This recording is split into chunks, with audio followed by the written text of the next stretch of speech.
All right, Let's go. let's get the party started. Yeah. So thanks for being with us today. So we want to talk about the age of hyper-personalization in learning, and ask the question: Is learning is keeping up in this concept of hyper-personalization? So let's first introduce the speaker. So I'll introduce myself. So I am the CPO of RiseUp, so the Chief Product Officer. But I like to define and give a bit of my context. So the last 15 years I've been in the L&D industry, leading ecosystem of learning for big organization. So I was sitting on your side for the last 15 years, and prior to that, I was in the tech industry building product myself. And so when I wanted to scale up, so not redoing the same thing years and years, doing big organization and doing learning in big organization, for me it was making sense to join the vendor side and bring something at a larger scale. So that's how I like to define myself, and then I will tell you a story. And my name is Camelia. I'm the country manager for RiseUp for the UKI and the Netherlands. I've been at RiseUp for about 5 years, and we'll speak to you about AI today. So we want to talk about the concept of hyper-personalization. So I don't know if you're familiar with this concept, if you have ever heard about hyper-personalization versus personalization. Personalization, I mean, we are quite used, even in the L&D industry, to be able to recommend content based on your skills. But hyper-personalization is a level up. So it's more than just based on your skills. It could be based on how you interact in the platform, the search you're doing. I'm giving you just simple example just to project yourself. It's not only about simple things, it's really tailoring the experience on my habits, how I'm behaving, how I'm acting in the platform, how I am in the learning system. So it's not something very famous and used right now in the L&D. But what is interesting is, if you look at the concept of hyper-personalization in the consumer world, I use simple example, things that we are using on the daily life. These people are doing hyper-personalization. So if you go on TikTok, I don't know if you use TikTok on your side, you see it's quite addictive. But what is interesting is why it's addictive. Because everything is adapted on your navigation, how you interact, how you like, how you watch, what I've been doing 5 minutes before, what I will do in the future. So it's really tailored to my need, it's not just random. And for that, it means they can lock people 90 minutes a day in their ecosystem. It makes 1 billion active users. They're looking into it. They're locking you in this world. Sorry, so the M, I think there is a PDF issues, it's Amazon. So I don't know if you've noticed how is it to shop on Amazon. Every time you go on Amazon, you're buying something, but everything that comes to you, it's always tailored. And the impact, 30% of sales increase just by that. It represents 125 billions per year, just by doing the hyper-personalization. So it's really you, not you in the group, it's you. Same for Netflix. When we go on Netflix, we've seen that you don't go and look for something. In fact, 80% of what you're looking on Netflix, it's a recommendation engine. It's not even you searching, it's the recommendation engine that is so good that they are looking you in that. Same for Spotify. Now we see that what we call the curated, not the curated playlist, but the intelligent playlist. So based on your consumption, what you like, how you listen, it's now 31% of the active streaming. It's not me going on Spotify looking for, I don't know, Taylor Swift. They're bringing that to me based on who I am. And so it's easy for them because they are huge vendors with a huge impact in terms of commercials. So they have the capability to invest in in R&D to do that. So I wanted to bring this concept into the L&D world and why it's important and why it will coming soon, and we need to be aware of that and the impact. I wanted also to highlight something about our customers. So I wanted to put 3 types of customers. I mean, there is no segment, but 3 concepts about the 5 generations, the attention economy, and the neurodiversity. It's just to ring a bell. And then for you, decide what you want to do after that.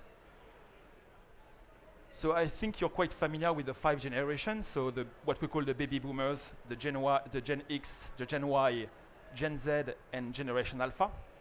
I will not talk much about the boomers because, I mean, you are L&D, and your aim is to keep people relevant in their day-to-day because we need that you have business challenges, and what you aim for, it's having your people always relevant for now and later. So I will focus mainly on, let's say, Y, Z, and alpha, because it's what's coming, even if we still have generation X. But what you can see for, I mean, something in common with Y, Z, and alpha is the need of personalization. All of these people want really a personalized experience.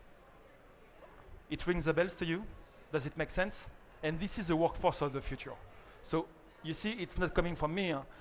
It's coming from I think this slide is from HubSpot. So CRM, they know what they target. They've done the study. And the guy said, hey, hyper-personalization for this guy. It's the new workforce of tomorrow. One other key point also is to think about the attention economy. And it's a bit scary.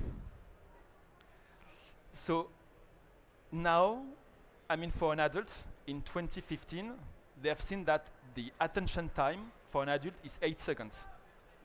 It's less than a goldfish. I'm sorry for that. We are now not at the level of a goldfish. And when we browse online, we can't stay more than 1 minute on a web page. So we don't retain and we don't spend time on the page. I mean, there is quite an issue for us. And then when we read, we only capture 20% of the words.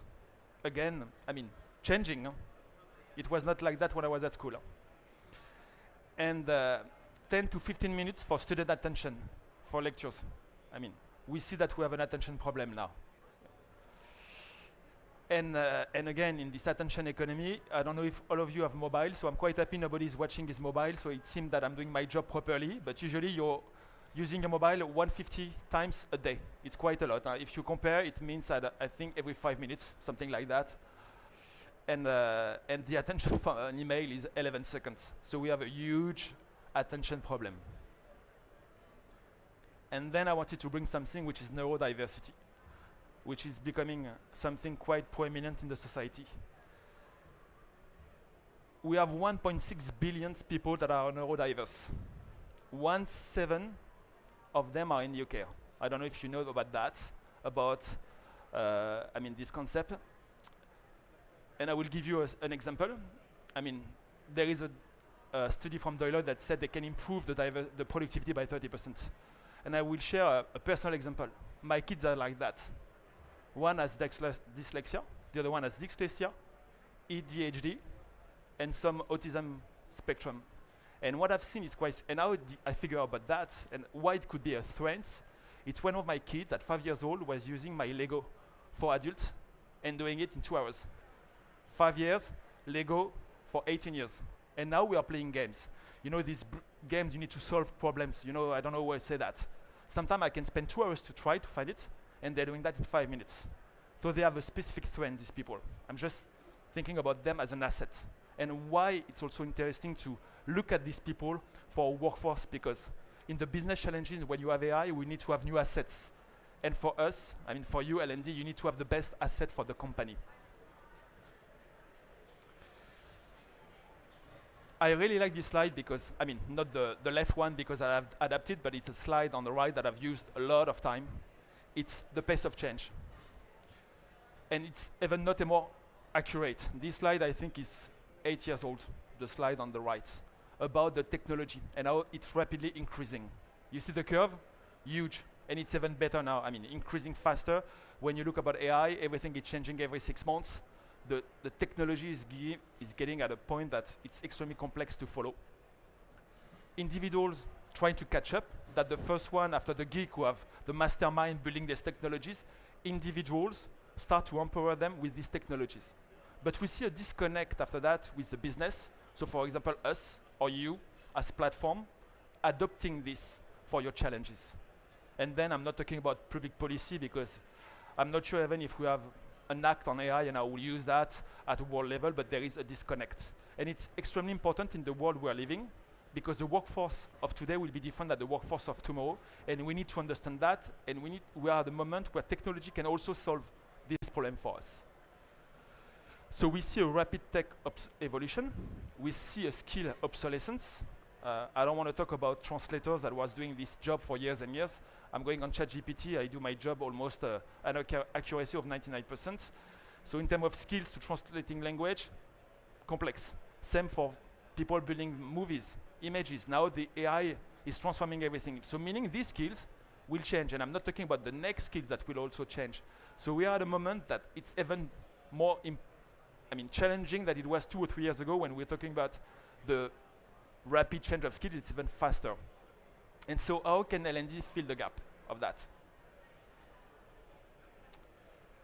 So we come with this concept about adaptive L&D, and how what is adaptive? The full spectrum for all of that is not only adapting the interface.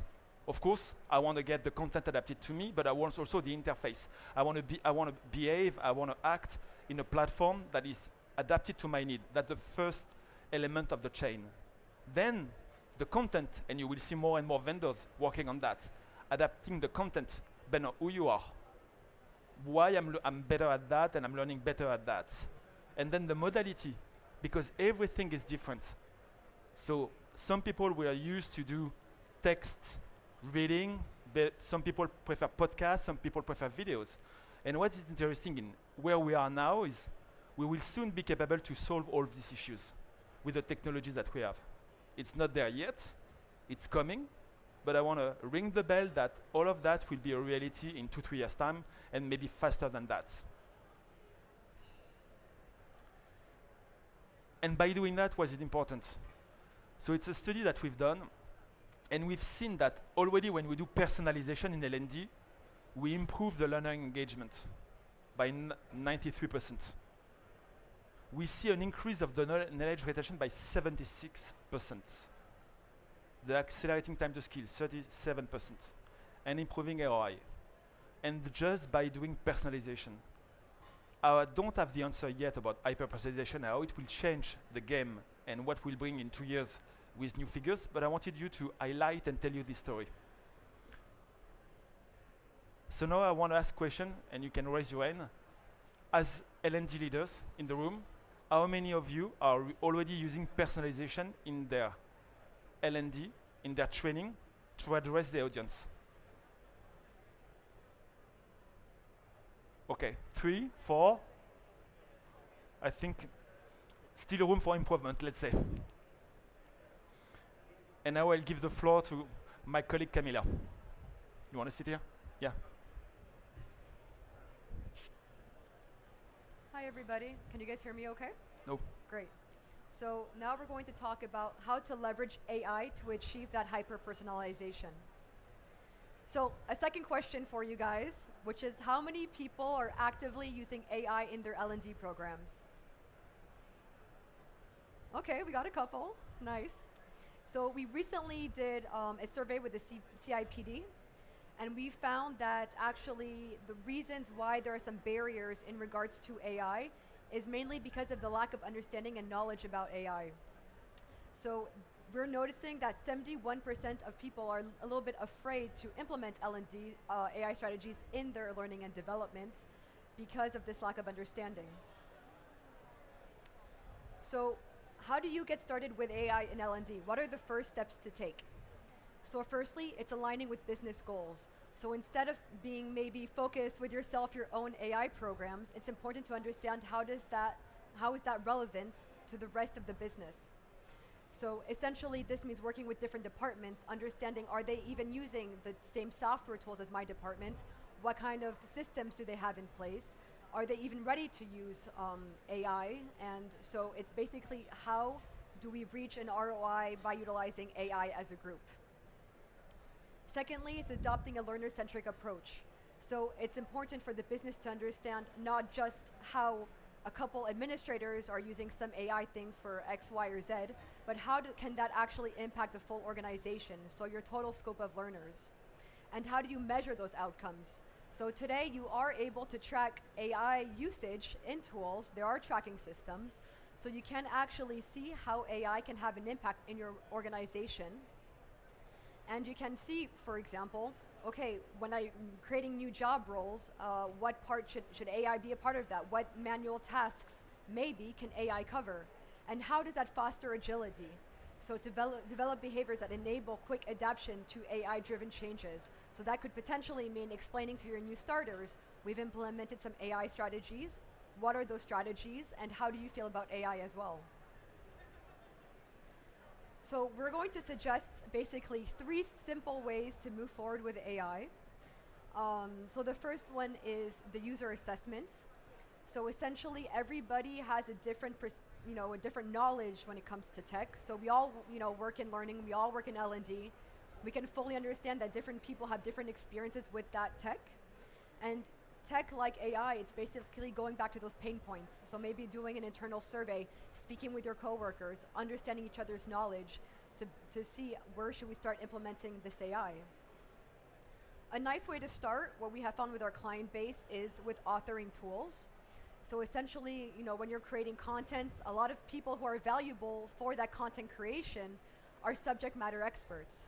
And these subject matter experts, are busy with their day-to-day tasks. Sometimes they're on the field.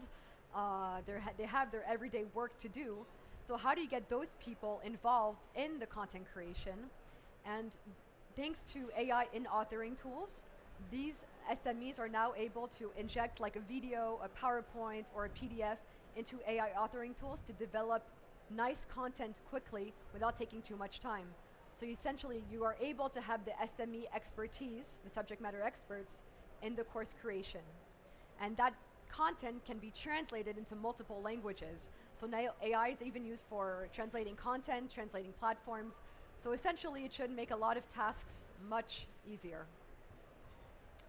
And finally, when your systems are a little bit more in place, it's important to talk about adaptive learning. I know that's a big word. It can mean different things for different people. But essentially, for us, it's about using AI to give a personalized learning experience to the learners. So what that means essentially, it's like when you're on a learning management system, for example, when the learner connects, they're going to have access to the right content based on who they are, what their skills are, what their job role is, and instead of going through a super long course catalog, they will directly find in their dashboards adaptive learning paths based on the skills that they need to achieve. So when this technology is implemented correctly, you can have a very strong learning experience for both end users, SMEs, and administrators. So it is nice to talk about these different ways of using AI. It's also important to understand that you need a strong learning tech partner to support you through these moments. So purchasing technology is one thing, of course, but we need to make sure that it's being used correctly. You need to work with, a provider, understand the usage, see what's working, see what's not working. It's nice to implement adaptive learning, but is your organization even ready for it yet? So it's about being able to making sure that you're not alone in this journey, that your learning partner is going to help you track the ROI and help you track what's happening in the organization. Of course, we recommend our solution RiseUp, which is an LMS LXP, who has recently integrated adaptive learning technologies and AI for content creation and translations. So, to finalize the presentations, essentially, these are some of the recent features that we've recently launched in regards to AI. So we have AI takeaways, which will generate lesson summaries based on the courses you put into it. We have the Course Genius, which automatically creates courses. And what's nice about the Course Genius is that you have 3 different levels. So you can input a PDF, a PowerPoint, a video into the Course Genius, and it can create content based off of only what you've put into it. Or if you want to, you can choose the option for the Course Genius to create content, also based on what they find via AI online. But it can also just create content from the information and the data that you put into it. Auto-translation, so making sure that your content can easily be translated in multiple languages, and that once a learner connects, they find the courses that they need in their language. And finally, adaptive learning, so making sure that you have a personalized learning experience for the learners, as we mentioned, based on job skills and roles. And of course, the big question, always security. I wanted to have a slide up for this because it's a key point for everybody. We always ask the questions, how is it safe? How do we know it's being used correctly? So we use our algorithms via Azure, the Microsoft tool. The data is hosted in the EU, and it cannot be transferred to OpenAI. The content remains inaccessible, and the AI model is not trained on the data that you put into it.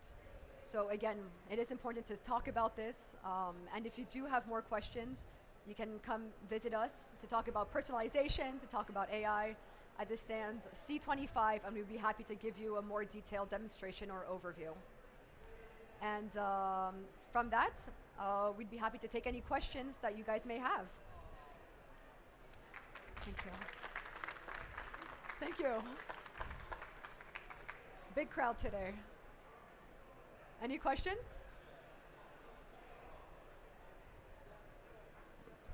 No. That means we were very clear. That's positive. All right. So we'll see you guys at the stand C25, and we're going to have a champagne bar if you guys want to talk about AI personalization with a drink in hand, okay? Thank you for your time. Thank you.